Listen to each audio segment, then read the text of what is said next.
instead of looking at everything through the lens of technical achievement, because then everything else looks through that lens like it needs to match a photo. If we can instead shift to look through why we do it to begin with, then you can pick and choose the level of competency or the type of finish or the lack thereof. The perpetual chase of like never-ending excellence. Yeah. Fetishizing failure as a way to like make ourselves feel better about constantly doing something and not achieving it. You don't need a level of competency in art or skill before you can start doing that. Logically, we all know that we could just start doing the comic book, or we can start making animation or whatever that we want to make. But those seals of approval from other people allow us to justify that in ourselves a little bit easier to go and pursue those like passion projects. One of the things about studying in 3 different majors at 3 different schools was that I was always around people way smarter than me and with competencies in 3 different bodies of knowledge that I could see where the top was. Now, did it come with like serious debt? Yeah. Hey guys, so in this episode I'm joined by Steve Michael Hampton. You probably know him as Michael Hampton of the Figure Drawing, Design, and Invention book. And in this episode we're talking about his feelings on art school, how to make art meaningful and keeping it meaningful for a long time. Below there's a link to one of his courses on Proko.com called Introduction to Figure Drawing. In it he goes through his process in video format, going through his thinking for constructing a figure, adding anatomy, integrating gesture into that, all that kind of stuff. So if you'd like to consider checking that out, it will be linked below. Thank you, and I hope you enjoy the episode. I guess to start, so we've talked about this before, but the purpose of this whole podcast is less so to talk about the mechanical nature of getting better at art. It's more about the why of doing it in the first place. And I think often people overemphasize or overdo it on the technical side without really thinking of the like longevity when it comes to drawing well and enjoying drawing for a long time. And I think people often equate like status, like working at a company, or technical skill with enjoyment. But often, like you can enjoy art while also it not being an epic, glorifying thing to you yourself and your career. And I guess I kind of wanted to get your thoughts again on that kind of stuff.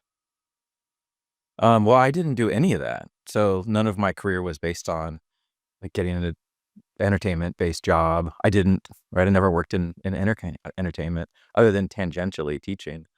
So that, I think that's something that I don't relate to, but I understand. I see the same thing. But it was a different path. So I even think epic or good is relative to what one decides is their reason for doing. Like performing bad, creating bad or a negative aesthetic is something that I studied in my first graduate degree and then in my PhD. So that is good for someone else, is to de-skill. De-skilling is actually a really common way of creating work in avant-garde movements throughout art history. So yeah, I think like if we can let go of the trajectory that you just described altogether and approach it with a more relative sense where the why is what is conditional, like the reason for doing then sets you up for the type of skill instead of looking at everything through the lens of technical achievement, because then everything else looks through that lens like it needs to match a photo or it needs to be pinnacle of perspective or whatever it is. If we can instead shift to look through why we do it to begin with, then you can pick and choose the level of competency or the type of finish or the lack thereof. So I would kind of disagree with the whole premise.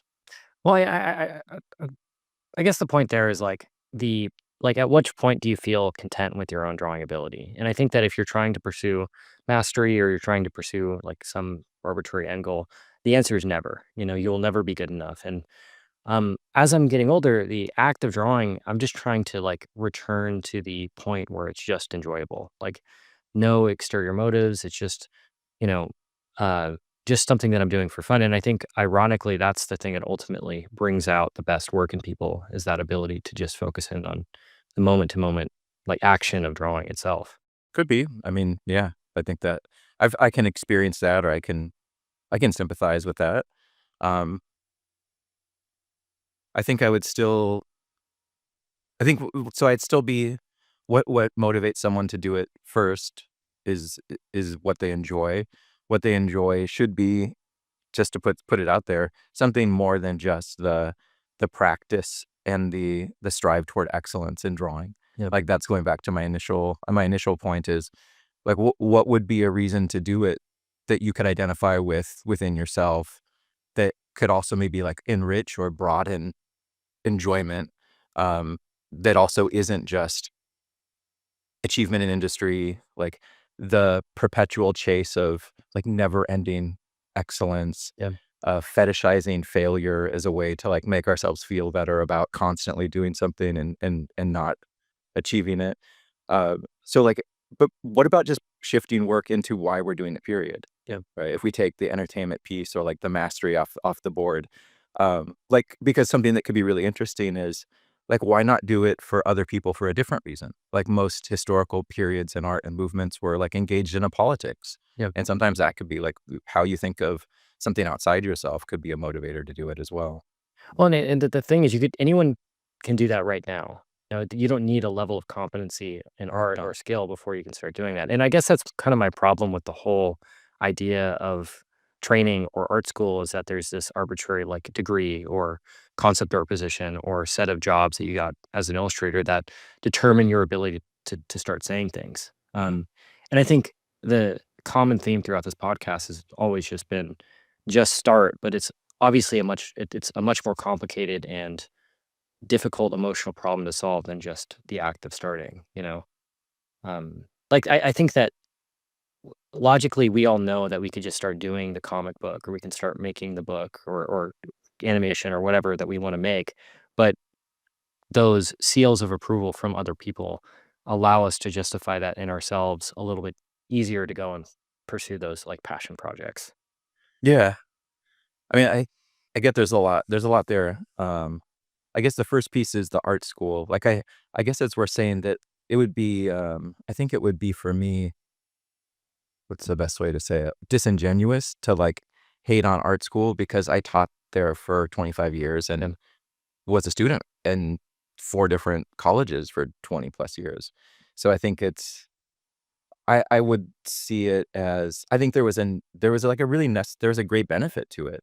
Um Like, one of the things about studying 3 different majors at 3 different schools was that I was always around people way smarter than me and with competencies in 3 different bodies of knowledge that I could see where the top was. I could see what it would be to be, like, in illustration as skilled as John Watkiss or in fine art as, as famous as some of my graduate teachers, like, um or to be around critics that worked for the LA Times, or to see, art historians that had written for Princeton University Press. To see, like, that level of achievement was really humbling in a positive way, and it helped me understand, I think, like, all the different categories of art. Now, did it come with, like, serious debt? Yeah. Like, that sucks, right? But, like, we've talked a little bit about embracing the suck in some sense, and I think that was necessary and something that I wouldn't trade as far as what I think I gained in the outlook, that I have, that I enjoy, like, something that I enjoy about thinking through art. But, yeah, it comes with what does it come with? A feeling of being judged. Is there gatekeeping in academia, in art school? Yes, but that's also just all of life. Yeah. So, is it any different? No, it's just like a hyper-focused version of it. Um, so that piece, I think, is worth pointing out just so I don't sound like it wouldn't make sense for me to slam art schools because I'm a product of it. Oh, yeah, I am as well, like, I like art school and I like learning and I don't think I'd be a different person today if I didn't go to art school. Mhm. Whether that's negative or positive, I think Right. is subjective, but, um, I'd be lying if I said I didn't get anything out of it, but I also think that there's, like, a point at which, like, moving on or trusting myself more was, like, the correct answer, you know? And I guess it's like even looking at those people that I perceive as being the best in whatever genre that I can compare myself to, that I've tried to, play my hand at in my own Yeah. way. Um, that's their way of doing it, and they could also be wrong about Mhm. another way of doing it. It's not like going into one worldview. That's not necessarily the worldview that's going to be able to explain everything. It's going to be able to explain a very small sliver of how to go and be an artist or just how to be a person in general. Mhm. Um, and I guess it's like the I guess it's like trying to navigate um the trusting yourself and my own inherent incompetence at things and how actually genuinely bad at Yeah. stuff I am. Right. And also like when do I actually go out and ask for help? When does the education actually have a relevance to the thing that I'm trying to do to a point to where it doesn't like cripple or Mhm. paralyze me into inaction. I mean, I think we always all feel like we're not good at something. Yeah. That's good. I think so. Like I've been given advice in the past to like not be so self-deprecating in videos or like live streams or like you can tone it down, but um I think it's good. Like and if that breaks identification or sympathy with people, like that's unfortunate, but it's at least it's like a genuine thing. Um and I think that most people probably feel like that most of the time. So it's normal. And I don't think it's bad. Yeah. I mean, if it's like over the top, it could be self-destructive. Um, but I think it's better to just embrace it and make peace with it. Yeah. And if it's something that you don't see as like awful, I mean, just speaking from personal experience, um, yeah, you just kind of make peace with it, I think. When you ask for help or when you don't is probably conditional. Like, I mean, I still like taking classes and I still need to learn stuff. And I think I could be better at all kinds of things. Or most things, consistently. I don't think there's anything I'm especially, in my thinking, amazing at because, it's how I view it. Yeah. So I don't know what the answer is other than to say like, yeah, I experience that too. Yeah, I guess it's like part of the reason I do these podcasts is to like validate certain ideas about what it means to be successful, or at least trying to pursue some level of mastery or success at something. And the common theme has been like everyone feels bad about themselves or feels like they're incompetent, and no one really knows what's going on. And there's always some logical way of breaking down some path as being the absolute incorrect path. Like there are critiques about art school where you go into debt and, it's not always the most efficient thing or whatever. But it's also, there's also other people who swear like I wouldn't have been able to be successful Yeah. without this thing in the first place. Um, and I think at a certain point, it's like the trusting that even though you can logically, uh, you can understand why the decision you're making might be a good or bad decision, but moving along with them anyways.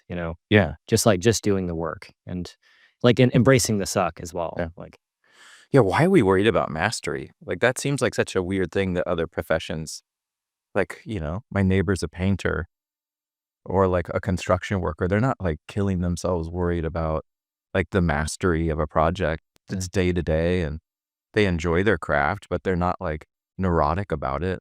So I think maybe that's a good thing to get rid of. Like the chase of mastery seems unhealthy. I think it's silly, yeah. Yeah, I yeah. mean, I think it's like it's addicting to get validation from other people, but it's ultimately, like, pretty meaningless. And Yeah, yeah. I think the people who become, like, the best painters or the best concept artists or something are generally the people that are able to, like, remove themselves from that. I don't know if Mhm. the most, but it's like they can still continue to just be like treat their painting like a blue collar work, like a blue collar job, versus it being this, like, high concept or abstract thing that they're, solving some fundamental crisis of humanity or something. Yeah, I feel like the mastery thing goes back to I mean, I feel it as is like an anxious reaction to the rush of jacking your skill up to get, like, the entry door in the entertainment industry position. Like, a Yeah. holdover from that, like, like, "I have all this debt, I need to get a job as soon as possible." Maybe, like, a little neuroticism. It's not something, like, that I experienced in, like, fine art circles or in that part of my education.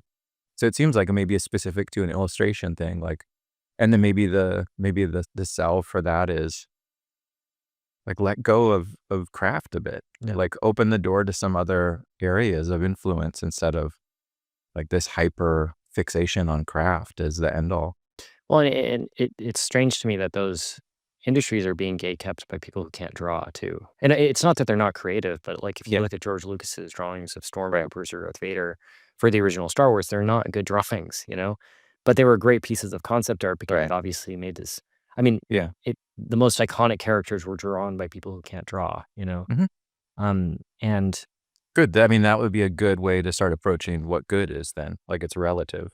well, and it's like again, my version of good is different from your version of good, Mhm. and it's Yeah. like there might be people that you're friends with or agree with on so many different things, but your definitions of what an end goal of success might look like are worlds apart, Yeah. Yeah. Um, yeah, and I guess for from that perspective, it always goes back to the why for me in the first place, Yeah. because you really start to realize that it is completely up to you to define your own version of what success is. Yeah. I think that's why it's a weird question to answer because the mastery thing, I don't ever think about it, Yeah. So it's like a little disarming to kind of think it through. It feels stressful. I'm just to think about it, to be honest. It's strange for Yeah. for me observing you as, like, an outsider because Yeah. people who don't know you, Right. who just have your book, label you in the same way they'd label, like, a George Bridgman or an Andrew Loomis. Which makes me really uncomfortable. Yeah, right, Yeah. and it's not people would label you as a master of anatomy or That's something. I don't think they should. I mean, the reason I did that book was all because of helping students that were in the crunch of a private school and were paying a lot and needed something to take home, and um, right? It was that's all. But yeah, that makes me uncomfortable. Yeah, well, and it's sort of like, the other thing about just being a creative person is that you can't understand or predict the life that your art the thing you're or the even not even your art, the thing that you're making is gonna have after Mhm. you're done making it, you know? It's like when you listen to oh, if you ask the Beatles or Metallica or whatever the origin of their songs, it's just like, it sounded cool in the moment. It Right. wasn't some deep societal critique or something. Right. Yeah, it's hard to predict that stuff. What's gonna stay around, what isn't. Yeah, I think that's why it's futile to even try in the first place. Yeah, Yeah. yeah, Or not aim for it.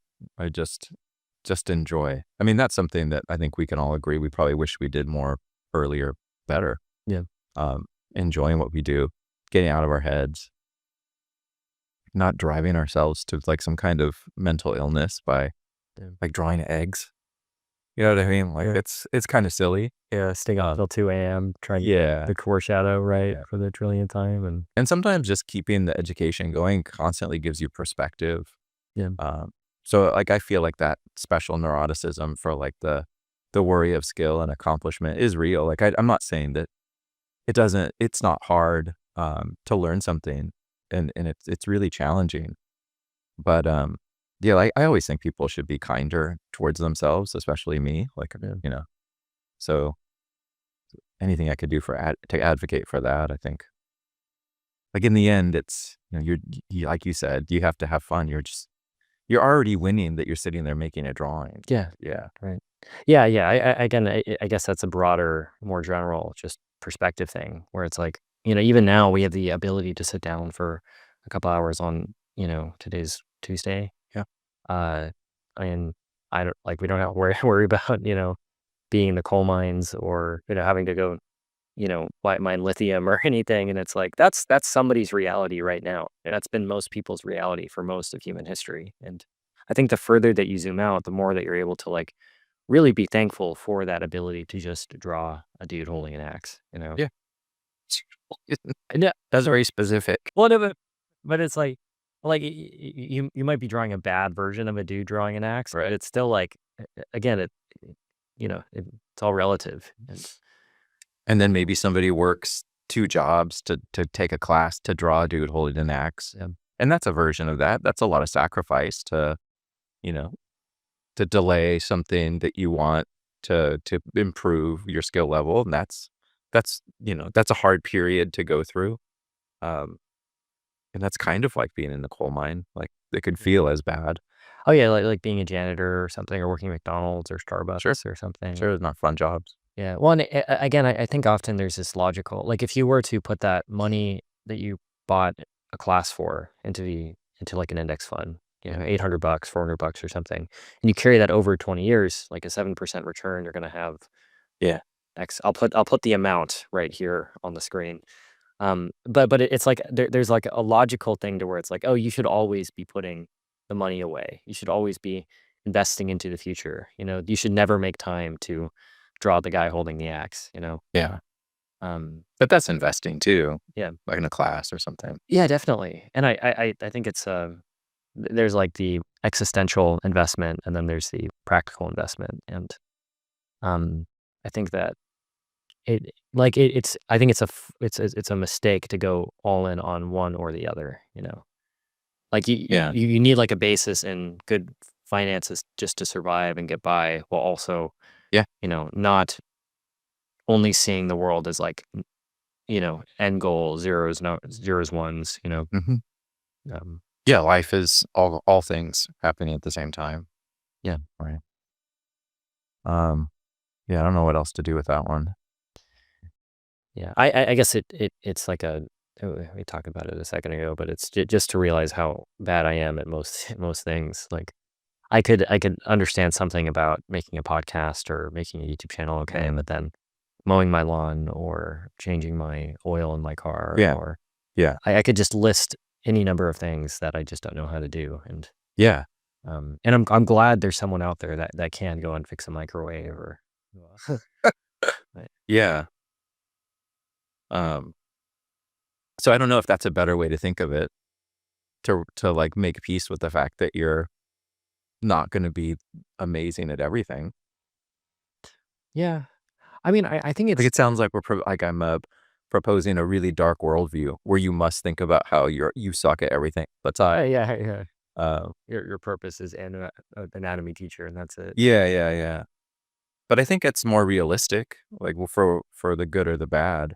Um, but I don't think of it as a negative. Like I think you can have that view and not like I don't you don't have to be perma happy and perma master of something to always enjoy it. I like the problem solving aspect of learning or of like improving. And to see like if it's bad, it doesn't have to be overly critical and awful. Um, it could be like a invitation to learn, to improve, and Yeah. you know, I think it helps like diminish the ego a little bit, just to realize like you can spend all your time learning anatomy, but then values might suck or something. Like in the case of just learning how to draw well. Um, thanks for saying my values suck. yeah. But like it's like there are two ways of looking at that. There's like, oh man, I have so much work to do, or oh cool, like I can keep doing this for forever. And Yeah. I think on the macro scale, like dependent on how you look at that problem of having to learn more stuff, um, it's like it it's fundamentally going to be one or the other, dependent on if you enjoy the process of learning in the first place. And if the process of learning is painful or uncomfortable in a very negative way, then I think it's more likely to be the, oh my God, I have to learn so much stuff. Or like get out of your head. You could also do like learning for me was always seasonal. It was like sometimes I was interested in technique. Sometimes I was interested in a fine artist. Sometimes I was interested in history, and I would constantly move between those 3, and it's great. Like, the drawing behind me is Richard Jackson. He's one of the most famous, fine artists, you know, from America in the world today, and his drawings are primarily, plans for gallery installations. Or you could learn the history of fine art drawing, from, like, Andy Warhol forward to the present, and just give yourself the freedom to participate in a different trajectory of thought and practice of drawing, where it's not about, like, hyper skilled, like, realism. And sometimes having that I think for me, having that framework uh it was less stressful because you take yourself out of, like, whatever that one very myopic worldview is where, like, I gotta get to repping. I gotta do another sergeant value breakdown. And that's always bizarre. That was always, like, almost mental to me. Or, like, I would latch on to one fine artist and read every book, that was written on Gerhard Richter, and then, and that's a totally different project. Yeah. So, and like, go outside of illustration. Like, that's not, it's or go outside of your immediate interest, comics or whatever it is, and look at more stuff. Like, that could be really healthy. Definitely, absolutely. Well, and trying to, only do sergeant master studies or rep in studies as your primary form of getting better as a creative person, it's sort of it's not taking in the whole picture because they were painting 100 years ago, Yeah. 200 years ago or something, and the problems that they're trying to solve are not the problems that you can try to solve today. And it's probably not the problems that your people are just going to be good at solving or to even value. And again, I think it's like you can't even control whether or not the thing that you're going to be making is going to be received well or not. There are plenty of people that have made anatomy books that are equally as good as yours that didn't have the same like trajectory Yeah. because they just didn't put it on Amazon or something. They didn't self-publish and the publisher just didn't want to do another print run and just Yeah. it died. Um, and like if you look at Sargent and his life, he was painting rich people all the time and was very cynical about his career at the very end and just didn't want to do more of that. And um, people look at those paintings that he was doing with some amount of resentment as these artifacts of a true master of American fine art or something. But that's also not true from his own perspective. Hmm. And um, the way the world is changing, it's like amazing the developments that are happening. It's like truly surreal seeing like how AI is developing like in front of our faces right now. And just like uh yeah, I don't know, technology, YouTube, social media, all that stuff is like a miracle. And Mm. I think our historians looking back, if someone's goal is to be remembered as a fine artist or someone who's like a great creative person, they're not going to be looking at the painters.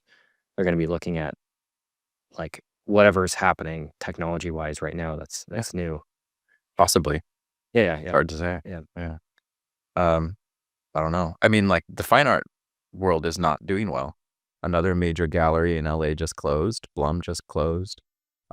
So the economy around fine art, the collecting of art, it's in a bad place, Yeah. right? So who knows? That could be like an ebb and a flow, or it could be the state of the economy, or any number of things. Um, but it's always hard to predict those things for me. Looking back, I have no idea about AI. I just think it's best to, like, prepare for the worst. Yeah. But it could be good or bad. I don't know. Like, sometimes people I need to will be like, "Well, how come you don't do a video on AI and, like, what's gonna happen?" And I just feel like writing back because I'm an idiot. Like, I don't Oh no, no one knows. so Yeah. I d Yeah. like, I try to not look at, like, the worst memes that are, like, the catastrophic things on YouTube, or, like, how people, like, are advocating for, like, a posthumanism that is, gonna, like, we won't even recognize ourselves. Like, that's all scary. So I just, like, I just try not to think about it. Yeah. Yeah. Well, and at a certain point, it's like the broader existential threat is not AI. It's just your own mortality. It's like I think that there's always some larger threat and some reason you know, to not draw or to be trying to focus on something else. And AI is not the first reason. Yeah. It's everything else that's going on. It's the most apparent because it's new and everyone's talking about it, and it is like an actual threat to someone's survival with their career in games or illustration or something. Sure. Yeah. But also like, you know, when do you like again? I don't know if it's ever a good justification to spend time drawing the figure. Or to learn how to draw the figure from a very logical, like, uh, robotic perspective. And to me, it seems like some of the most creative projects end up not making the most sense in the moment. And I guess going back to like the way your book was received, like every single major media project of the past 30 years started out as some rinky dinky unpopular thing that no one wanted, and then suddenly it was Star Wars, or suddenly it was League of Legends, or Right. suddenly it was, Yeah. whatever else. And Yeah. humble origins. Um, and that's like everything, and it's like someone diminishing their own potential because of AI being able to do it better or faster, I think is like losing the it's like that's not what people wanted in the first place. It's not just about the end result. There's something about the process and, some community built around it other than just the Yeah. final thing. I mean, that I probably couldn't say anything better. Like, yeah, I mean, it makes sense. Um, the other thing about, drawing the figure is sometimes it's like, if that's part of your thing and you're wrapped up in it and it's a part of your consciousness, like, it's also great to not do it, Yeah. like, to take lots of time off or, um, I always I did always feel like a little weird about the student that never left their sketchbook, that would still go out in, like, some beautiful location and not enjoy it because they were buried in, the the manic copy of that spot in their sketchbook.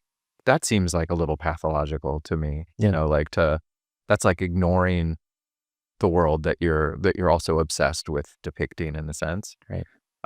So I think that feels, like, tangentially related is the idea of, like, not having to always do it. Like, balance is, I think, something I probably talked a lot about last time too, like, something that I find to be more and more important Yeah. as I get older. Yeah. Yeah. Well, like being aware of the simple things. And I think it's like a Paradise Lost quote that I talk about a lot. It's like you can make a heaven of hell and a hell of heaven, and you could be in the most beautiful spot in the world and Yeah. obsessed with trying to copy this thing and beating yourself up over how you can't get the perspective correct or the Yeah. anatomy of a cow correct or something. When it's like it's a beautiful location, Right. you're healthy or the weather's good, you might be eating some really yummy food or Yeah. something.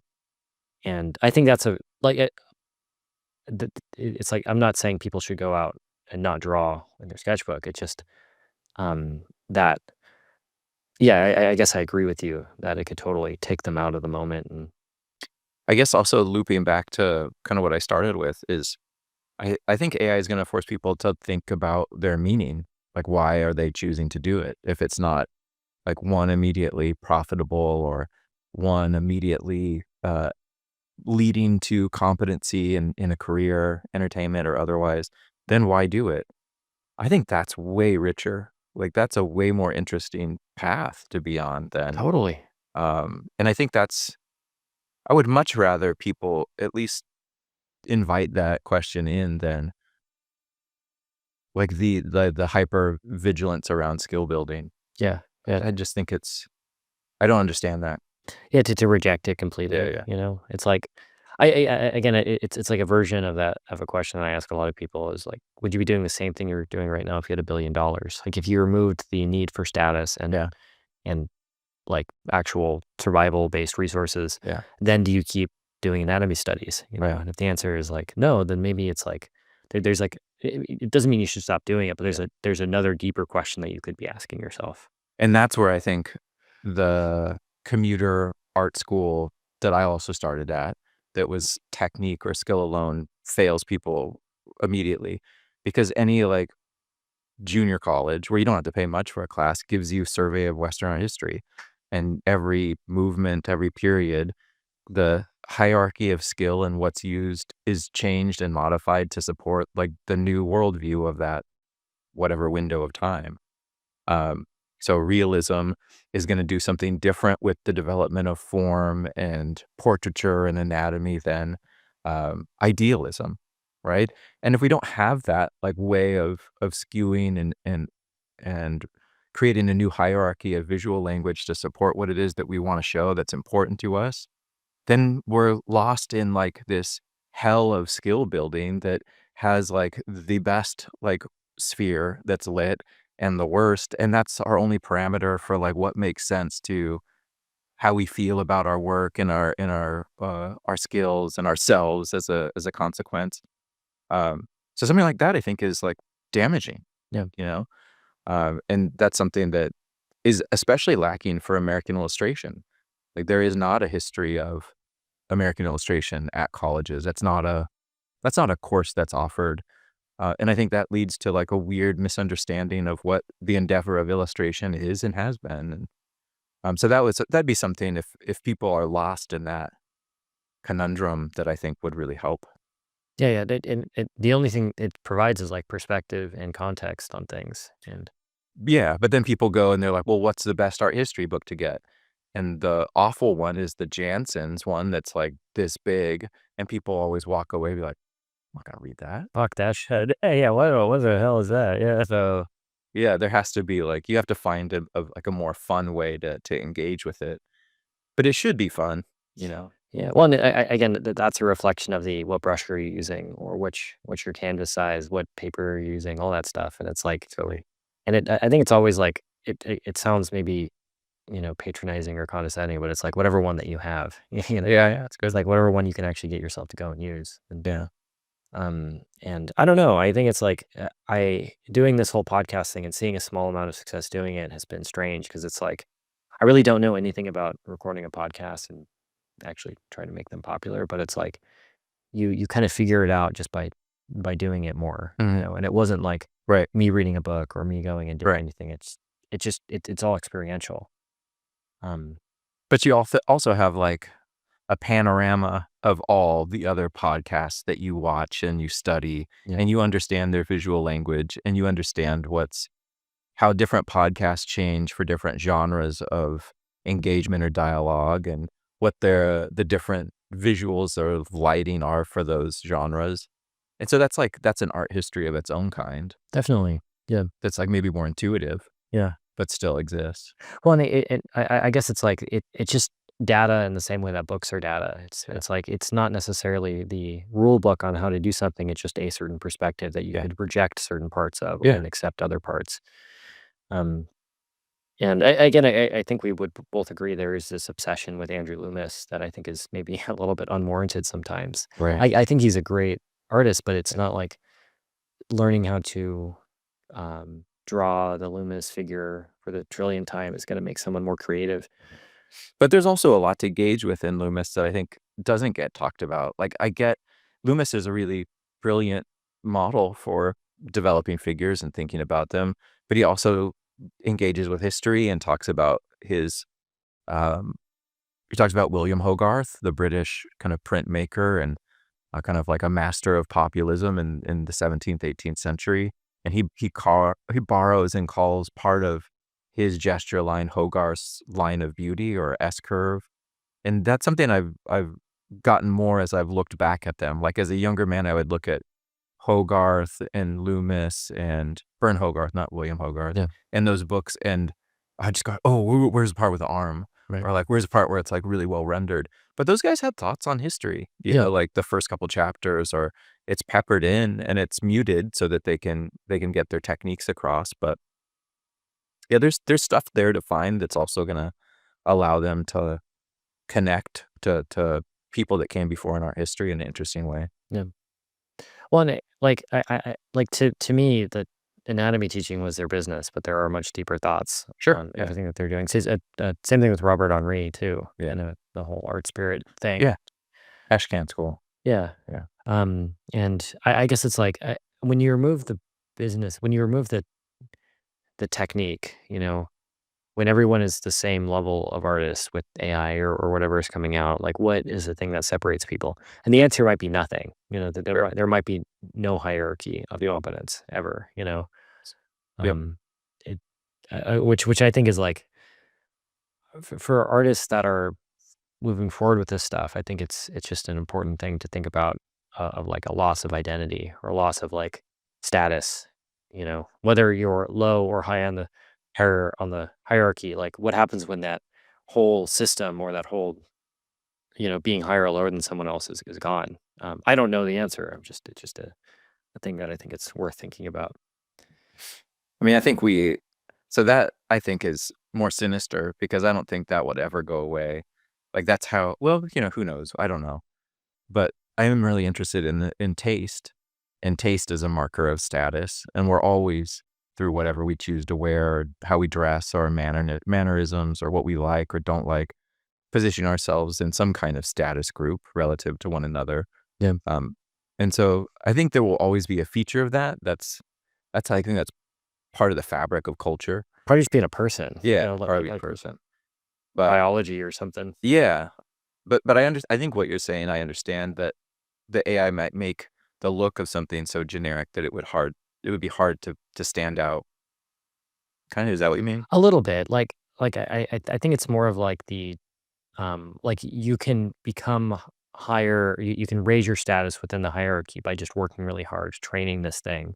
When that incentive for work is gone, what does it mean to have to be higher or lower on the, you know, arbitrary hierarchy pole? And Mm, I do agree with you that I think at a certain point it will just be taste and what you decide to do versus the actual ability to execute something well or not. yeah, Um, there are things about great stories, like well-drawn pieces of artwork that I think could be very easily critiqued, whether it be like some comic book where the art is great, but the story is really funky and weird, or yeah, the I really, again, we've talked about this before, but I love John Singer Sargent's paintings, but yeah.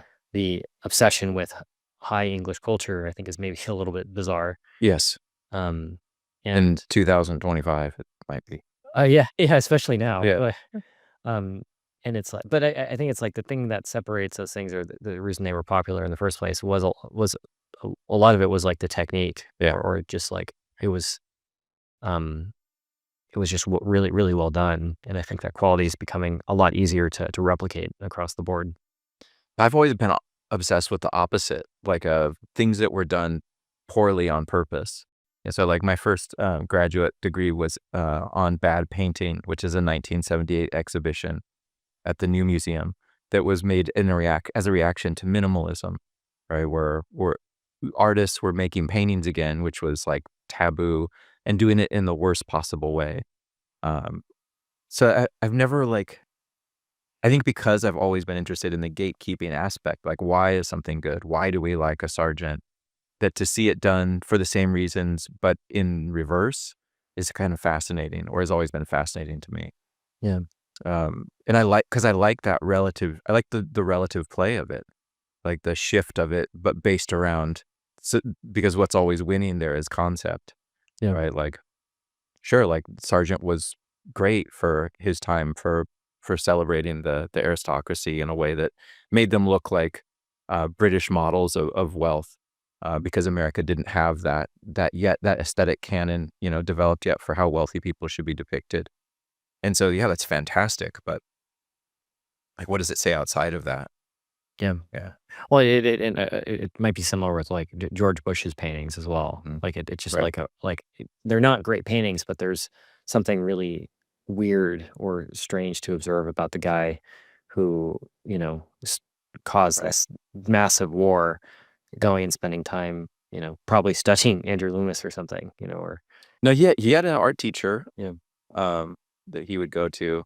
Like, cause he started with 2 paintings, George Bush, for the first ones that he did were for his art teacher, and he meant them to be shocking, but they were both paintings of him in the shower nude. yeah, One was from behind, so he's, like, looking at a small mirror, and then the other one is, like, in the bathtub where he's laying down, and you see his feet, and, like, the spout coming out. But so those ones fascinate me because I'm interested in the way that people react to those. Like, I like reading all the reviews about that show that was at I think it's his presidential library. Um, and I'm even interested when people judge another work because I wanna know why.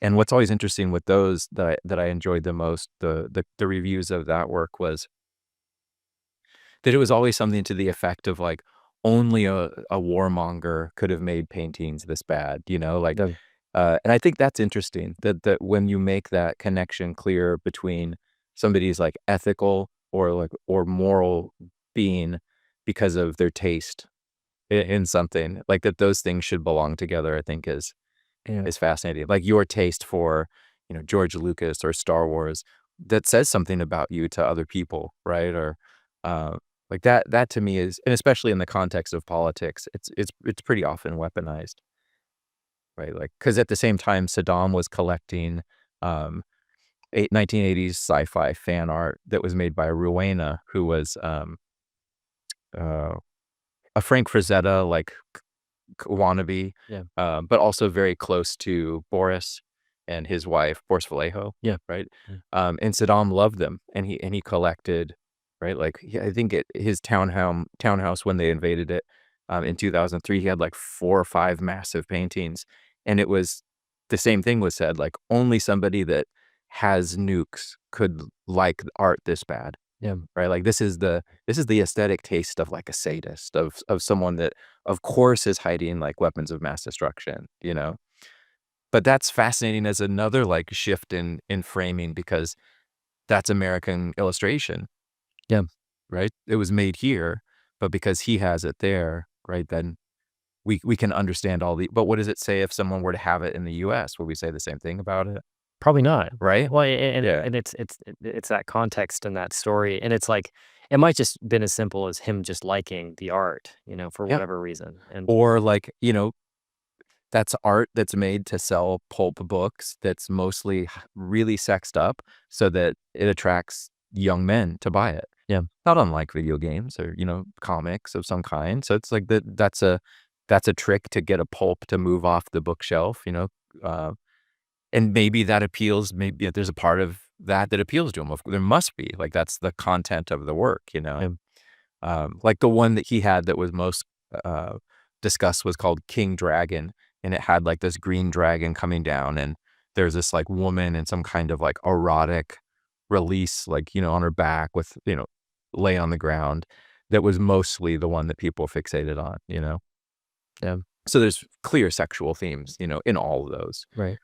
I always thought it was interesting because I hadn't seen a lot of that work, the sword and stone kind of work that was made by a woman. I think Rowan is, like, just a really interesting person in that genre at that time. Yeah. Well, and I with all that stuff, I guess it's like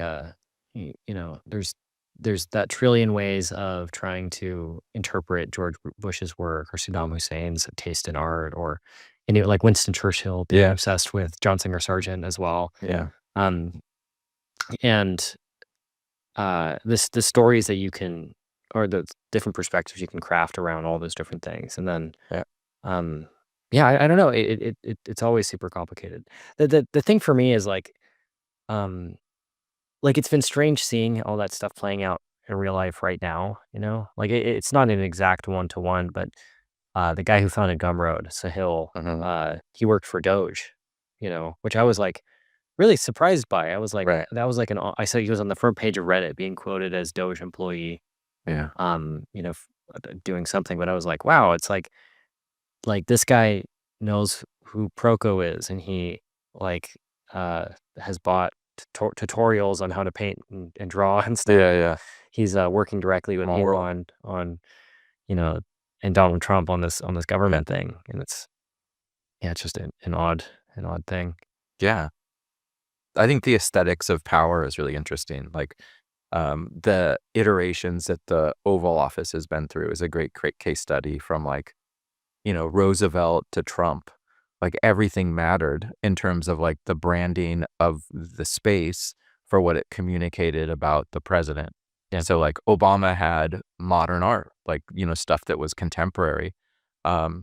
Trump put back iconic busts of, like, Andrew Jackson or paintings of Andrew Jackson to align himself with, like, a personality and a politics and put more gold in and, um, you know, uh Richard, Nixon yeah, did kind of, like, branded everything, put, like, the presidential he was the first to put the presidential seal on everything in a way that was, like, marketing, and yeah. so, like, the space reflects on the person, right? It tells a story about that person in the same way that we might consider, like, our living room or, have a hyper awareness of production value with lights and cameras and, that it communicates something to someone else. But in politics, it seems especially important because it's propagandistic, right? Like it means something whether or not people are aware of it to like a massive audience. Yeah, and it is fundamentally just marketing, and I guess it's just psychology at a certain point. Like Trump holding a UFC event at the White House is people are critiquing that as being like idiocracy or some Yeah. absurd capitalistic thing, Right. but it is appealing to a lot of people, to Sure. a lot of conservative people that you know are okay with that kind of stuff. But I think there could be like a bigger project there that's interesting. Like, what is the wealthy and the powerful's aesthetic? Like, how do they think of bodies? What do they like about bodies? Yeah. Because that's always like fine art usually has been like collected, not pandered to, but collected and you know, captured by the wealthy class, whether it's like reclining nudes Yeah. or those kinds of things in the past. So I like looking at billionaires like Bezos, Musk, like all those guys in their leisure time, like on yachts, like because right they collect bodies like around them. There's people that are in bathing suits or but there's an aesthetic, and I think Trump's is similar. Like a UFC event it's an aesthetic presentation of bodies, right? And Yeah, and it might be a reflection of, like, 70s, 60s and 70s, like, beach culture to some degree, because that's what could be, yeah. the time that they grew up in as well, or But like everybody's obsessed with like a manicured physique. Like what's his name? Mark Zuckerberg is doing like MMA and, like showing off his physique surfing or whatever it is, wakeboarding. Jeff Bezos kind of doing the same thing. There's the really wealthy guy that's trying to de-age himself Brian and Johnson, yeah. yeah, has this like doll-like, gloss to his skin and face. And Peter Thiel has some kind of similar transhumanistic, um, like lean or bend to him.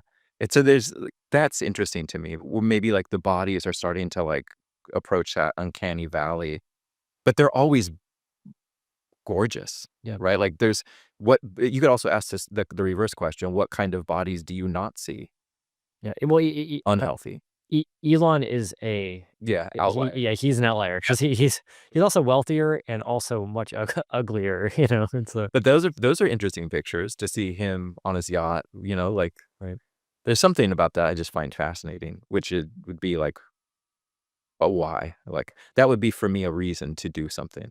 And it's fascinating to try and figure that out, and I guess it's also interesting to think about what it's gonna look like in 20 years because you see little bits of it happening where, like Lucky Palmer, if you know who he is, he founded Oculus for people that don't know, and he currently started the largest AI military weapons company, Anduril, Yeah. and I saw a video of him being obsessed with a, Playboy that he made himself. He had it custom made with, like, an emerald sapphire screen.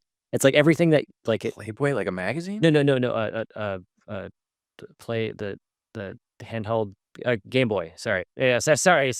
No, no, I think there's also some of that stuff going on as well, but a Game Boy, sorry, where he spent a lot of money trying to make it like Yeah. if imagine if Nintendo didn't have any, budget restraints on making a single Game Boy, and he was, like, showing it off, and look how cool this thing is, and it's Yeah. in 20 years, is it gonna be, someone showing off their, uh like, gold-plated version of Oblivion or something, Right. or like, Yeah. when is it when are we gonna have a president that grew up playing Modern Warfare 2, or Fortnite or something, and Well, yeah, that's like that's a status symbol, right? Like yeah. the blinged Game Boy or like that other dumb like Pokemon card that's worth like Oh, yeah, 4 million yeah, or yeah. something. Like that seems like a similar thing where it's like those seems completely irrational, but because they don't have inherent value. There's no intrinsic value. It's social value, Yeah. right? I mean, yeah, those are interesting too, but I wouldn't know how to think about them. I guess it's like, at what point does this, like, presidential office have, like, an Xbox in it? It's like it's like, I think that's a melding of just Yeah. commercialism you know, and I guess culture and whatever office that we're in, Right. the time period we're in. Um, but I guess thinking of all this stuff, I think that all that stuff still, like, it still works, Like, I look at I have a higher opinion of Mark Zuckerberg than I do of Peter Thiel, let's Mm. say, because I think Mark Zuckerberg is, like, much more forward facing, and he's, like, at least trying to put on the face of being like, Human being. a human being, Or Peter Thiel You just think he's like a Sith Lord hiding? yeah, Yeah. yeah, a little bit. Um, and, yeah, I don't know. It's like I guess on a micro level, just seeing how that stuff still works for us as individuals as well. There's like there's like a micro version of it happening within the art world. Um, where like, certain people might be seen as like the tech people or the Mm, AI people or the painter people or the like more traditionalist versus like more traditionalist grassroots, humble, maybe virtue signally, whereas other people are like technocratic, you know, futurists or something. sure. Um, Yeah, I think there's a lot of camps like that. yeah. But I think that's a valuable thing that would be exciting to me, for, like, making work or having a why, is to begin, like, a dialogue. I think it's fun to make people think about that stuff, Yeah. or, like, the crazy work I did in the past where I'm painting dictators topless because I think people should think more about the visual aesthetics of politics. Like, that's way more than, like, drawing a guy with an axe, Yeah. and they can be related but, like, characters never interested me. Like, painting a character for, like, another person, it just never motivated me to do anything. But I like the idea of, like, how would you make work that engages people to think about, like, their current state? Yeah. Yeah. That seems like it is like, a productive thing, like a socially positive thing maybe, Yeah. Yeah. potentially. Well, and I guess it's a couple things. Like it, you don't know if it's gonna have that reach, but it's still fun to do, and it's still like interesting to Yeah. explore. And again, I guess going back to that idea of like you really don't know what things are going to be popular or not. Um, it's still always worth doing. Like there's so many instances where I'm doing things where it's like, oh, this isn't for me, Yeah. or it's not for like my business or my Right. audience, but it's like a fun little like, oh, like what if this works or what if this Yeah. doesn't work? Um, and I think that's the only real way to like to keep learning because eventually, like if you, well, what I believe is that if somebody just keeps those little diary entries of exploring ideas, eventually it does become something that is commercial. Mhm. Like no one could have predicted that anatomy teaching on YouTube would be a business of any Right. kind, Yeah. or no one could have predicted like the print business of, selling prints at conventions in the 70s. Yes, that's like a brand new thing. Um, but so something that I mentioned before, like lately, more on this podcast has been like the idea of doodles of the margins, doodles in the margins of your math homework in third grade, and how that stuff inevitably leads towards like a super meaningful career. Like if you just follow that to its logical conclusion, let that person play for long enough, eventually they figure something out that does become like an artifact that people want. Um, Yeah. I think for me, if I reflect on it, the things that I've done that have had, some success have always been for other people. Like teaching is by definition for other people. Um, but it's not about me at all, which is my favorite part. Like I don't like talking about myself. I don't want to share. I don't even really want people to know who I am. But teaching is a great way to not have to be you and share stuff for the benefit of others. The book is the same. I think fine art was the same until I realized that it would never be that, yeah, right? That there was always something that that it wasn't set up for the way that I wanted it to be, and that's why I did art history to try to figure out why it's not, and like what the solve for that would be.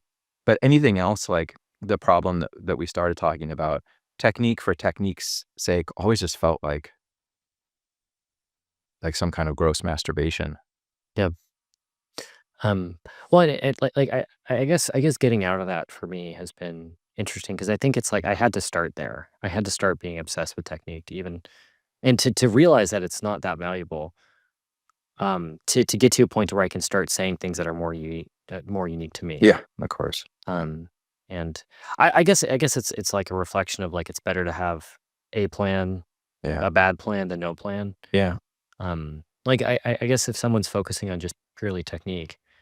The only thing I would say to them, the only advice I ever give is like, do something else while also doing that. Like, don't wait um, to be better before you start trying to do your fine art career or something.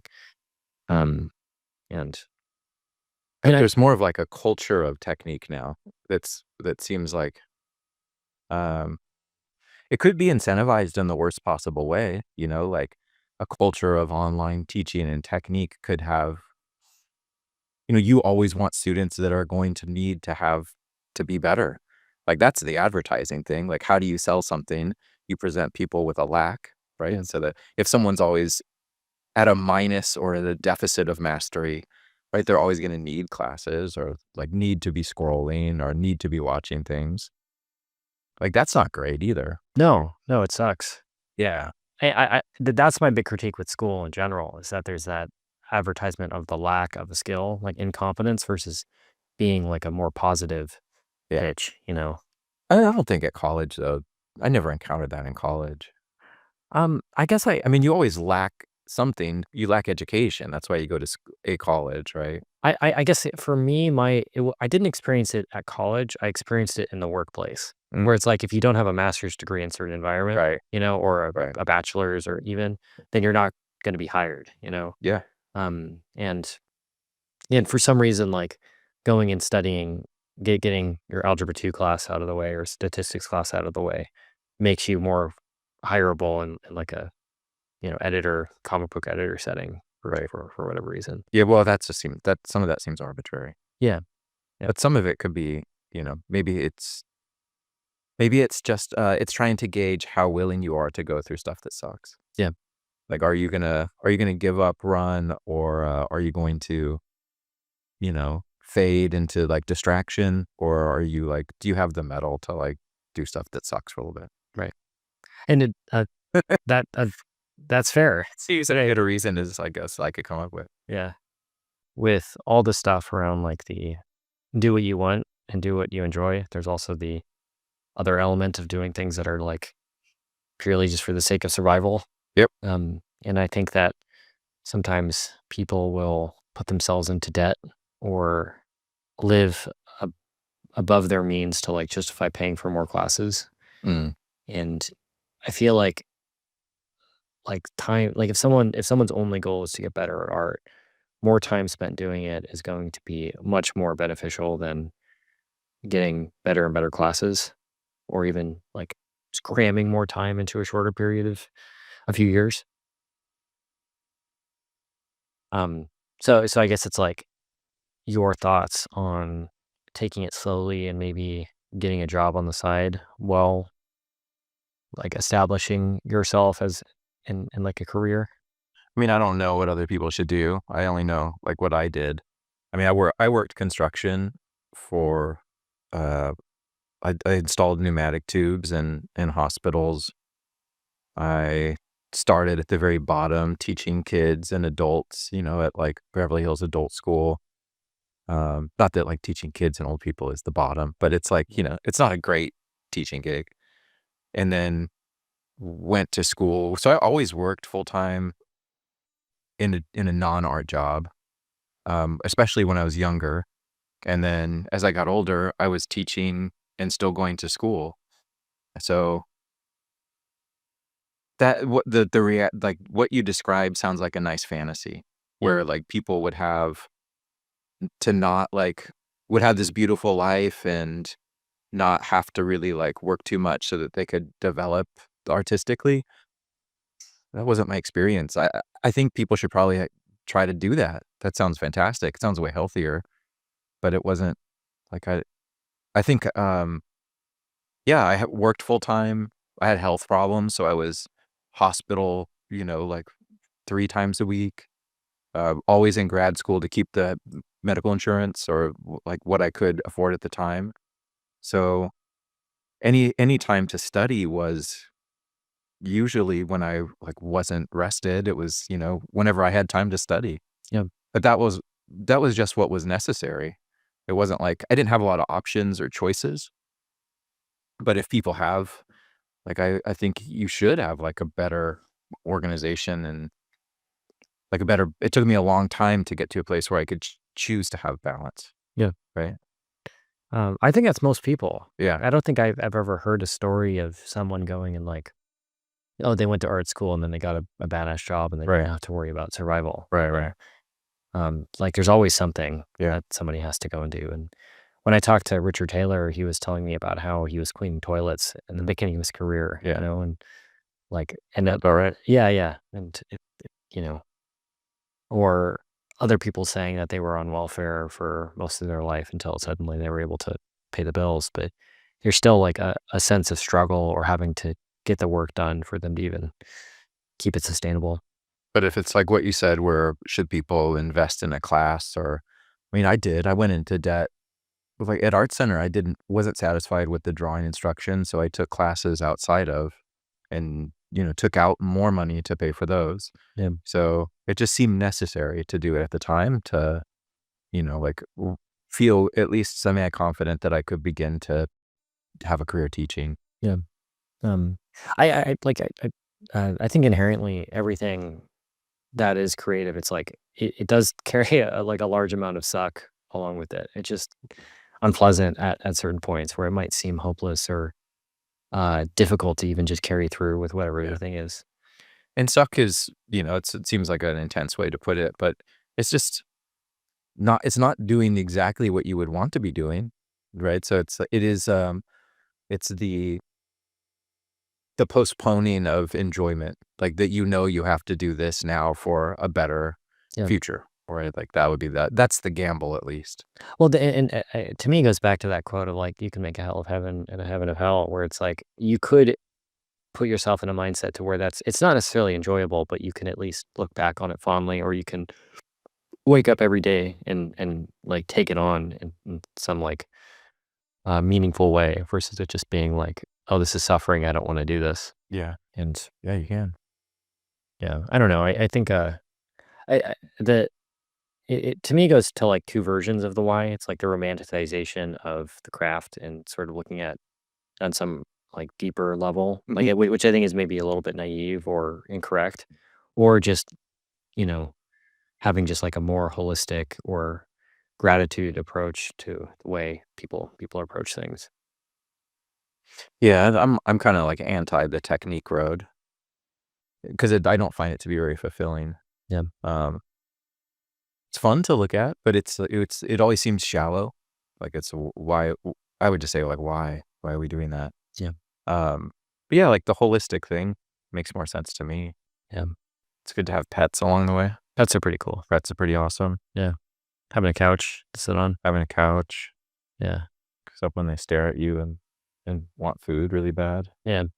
I don't know. Everyone I've talked to who's had some amount of glory from the thing that they've created inevitably says like hanging out with my cat or dog is like the point. It's like way more like once they've had it, it gets boring, and then they're like, oh, I just like my pet. You know, it's like that Mark Twain quote. It's like the more people I meet, the more I like my dog. Right. No, I mean, that's all I want to be doing is just spending time, mostly as quiet as possible with, with my dog or very limited like people around. That's what makes me happy. Yeah. Glory is weird, like to think of that though. I think that's always something that people have as a thought about something or someone else, but I don't think it's ever directly experienced. I think it could be. Like, do you feel like what does it feel like to have had glory with your podcast?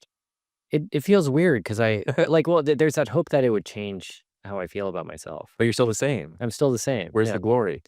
Uh, I think you can observe yourself receiving praise and glory, but you can't change your brain to act like that's actually the case. You know, like there's no amount of security or praise that will ever make you feel like you're not insecure. Yeah. Um, and I guess moving forward with that, I think it's like I guess it's about finding a deeper thing other than just the glory and the praise because it is ultimately so shallow. Um, Yeah. but there is that striving for it. You know, there is that like addicting. Like it is nice to get validation, and it's nice for people to like the thing that you put out. It almost like validates it. Yeah. That it was worth spending the time doing it in the first place. Yeah. That other people can benefit from something you made is really rewarding, right? Yeah. Like people get something out of your podcast or a book or like that's really nice. Yeah. I don't know. I think from like a sustainability perspective, it can't be the only thing that really drives somebody to keep going. Like the striving for the validation thing, I think is like a good like initial fuel to the fire. But um, yeah, it's I think that's a young person thing. Like I would say is, turning 47 this year.